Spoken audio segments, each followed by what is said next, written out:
Comprenons-nous ce que signifie être chrétien? Un chrétien, c'est une personne fondamentalement illogique. C'est quelqu'un en qui réside un paradoxe.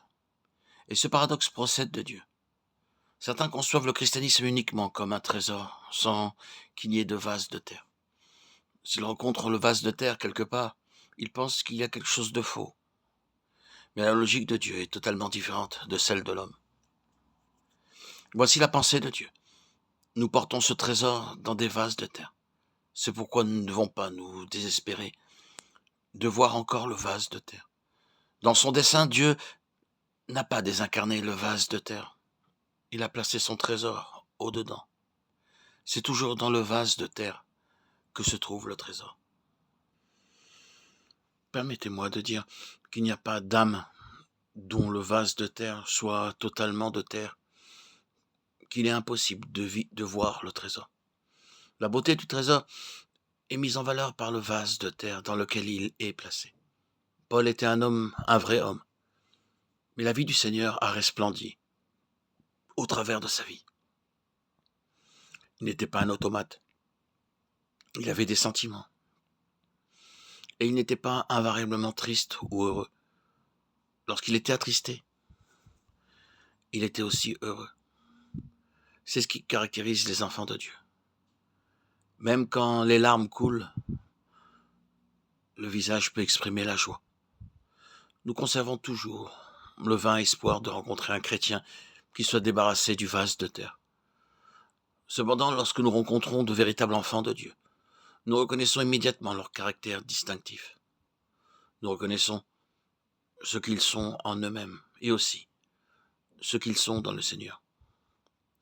J'ai connu une sœur qui avait un tempérament très vif. Elle était vive pour tout, vive pour s'exprimer, vive pour réprimander, vive pour écrire des lettres et tout aussi vive pour les déchirer une fois écrites. Vous pouvez voir à la fois ce qu'elle était en tant que personne et en même temps vous pouvez voir le Seigneur en elle. Vous pouviez la voir souffrir dans les épreuves, mais en même temps vous était dévoilé sa valeur spirituelle. Il vous était possible de contempler le trésor dans un vase de terre. Beaucoup de personnes me disent avoir prié pour telle ou telle chose. Elles affirment qu'elles ont foi en Dieu et sont absolument certaines qu'il a entendu leur prière et qu'il a répondu à leurs requêtes. Cependant, rien ne se produit. Pourquoi? Parce que leur foi est trop merveilleuse. Le trésor n'est pas dans un vase de terre.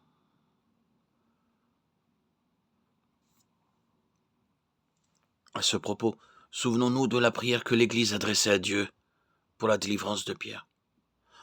Lorsque Pierre a frappé à la porte, les croyants ont dit que c'était un ange. Comprenons-nous cela? L'Église avait la foi véritable, la sorte de foi qui pouvait obtenir une réponse de Dieu. Mais la faiblesse de l'homme était toujours présente, et cette faiblesse se manifestait clairement. Aujourd'hui, la foi exercée par beaucoup parmi le peuple de Dieu est plus grande que celle exercée par les croyants rassemblés dans la maison de Marie, la mère de Jean-Marc. Et ils ont une telle assurance. Ils sont certains que Dieu enverra un ange et que la porte de la prison s'ouvrira. Si une rafale de vent secoue la porte, c'est Pierre qui frappe. Si la pluie tambourine, c'est encore Pierre qui frappe à la porte.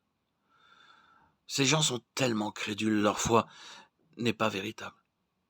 Dans le christianisme, le vase de terre se distingue toujours, quoique l'important ne soit pas le vase de terre, mais le trésor qui se trouve au-dedans.